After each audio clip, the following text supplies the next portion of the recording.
आज Doubtnut app download करें। Doubtnut पर अपने सभी गणित, रसायन विज्ञान, भौतिक विज्ञान और जीव विज्ञान के डाउट्स का करो सफाया। बस प्रश्न की फोटो खींचो, एक ही प्रश्न को क्रॉप करो और तुरंत वीडियो सोल्यूशन पाओ। अभी डाउनलोड करें। प्रश्न है M2 दर्पण से बनने वाले प्रतिबिंब के निर्देशांक ज्ञात करो।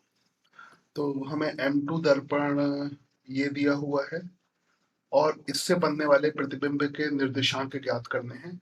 वस्तु 10 सेंटीमीटर पे रखी है और ये M2 दर्पण के सामने है। तो इस वस्तु का M1 दर्पण से कोई लेना देना नहीं है, इससे कोई प्रतिबिंब नहीं बनेगा। तो M2 दर्पण से प्रतिबिंब ज्ञात करने के लिए M2 दर्पण की रेखा को हम इस तरह से बढ़ाएंगे और ये रेखा दर्पण की तरह ही काम करेगी।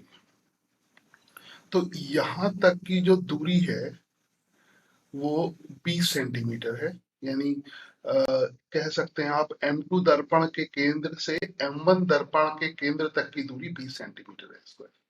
तो अगर ये 20 सेंटीमीटर है और ये कोण 45 डिग्री है, ये कोण 45 डिग्री है, तो ये दूरी भी 20 सेंटीमीटर होगी। तो ये दूरी 20 सेंटीमीटर होगी और ये दूरी फिर 10 सेंटीमीटर है, तो आधी बची हुई दूरी भी 10 सेंटीमीटर होगी। तो इस दूरी को आप कह सकते हैं कि ये दूरी भी 10 सेंटीमीटर होगी, 10 सेंटीमीटर होगी।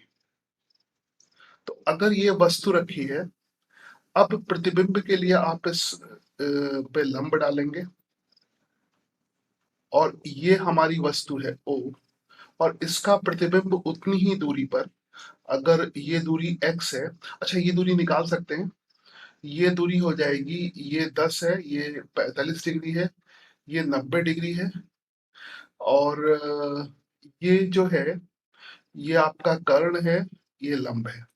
तो अगर ये 10 है वो 10 साइन 45 हो जाएगी, यानी 10/√2 हो जाएगी।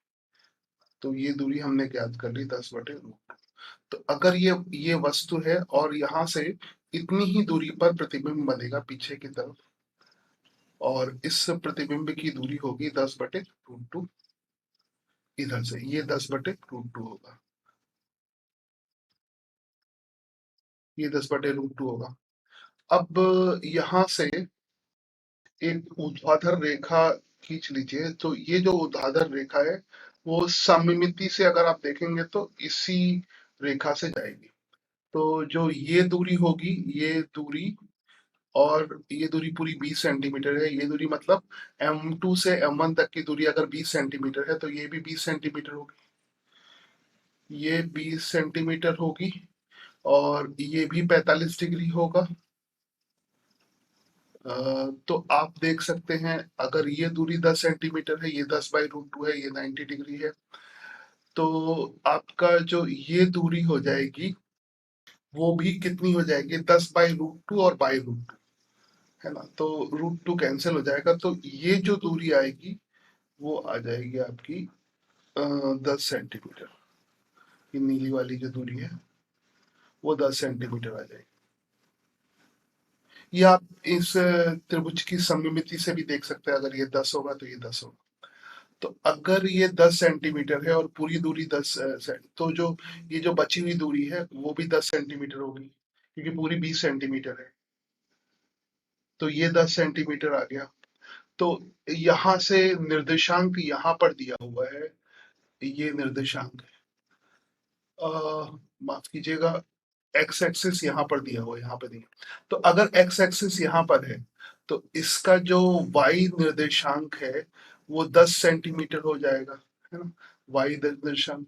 और इसका जो एक्स निर्देशांक है वो यहाँ से कितनी दूरी पर हो जाएगा, 20 सेंटीमीटर पे हो जाएगा, है ना, यहाँ से 20 सेंटीमीटर पे हो जाएगा। तो आप कह सकते हैं प्रतिबिंब का जो निर्देशांक निकलेगा, ये आई प्रतिबिंब का जो निर्देशांक है उसका एक्स निर्देशांक मगर पीछे की तरफ है तो -20 होगा, तो -20 सेंटीमीटर एक्स निर्देशांक हो जाएगा।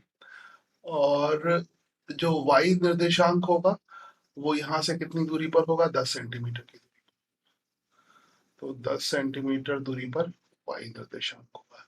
यही इस प्रश्न का उत्तर है। कक्षा 6वीं से 12वीं से लेकर नीट, IIT, JEE वो एडवांस के लेवल तक 1 करोड़ से ज्यादा छात्रों का भरोसा। आज ही डाउनलोड करें डाउटनेट ऐप या व्हाट्सएप करें अपने सारे डाउट्स 8400 400 400 पर।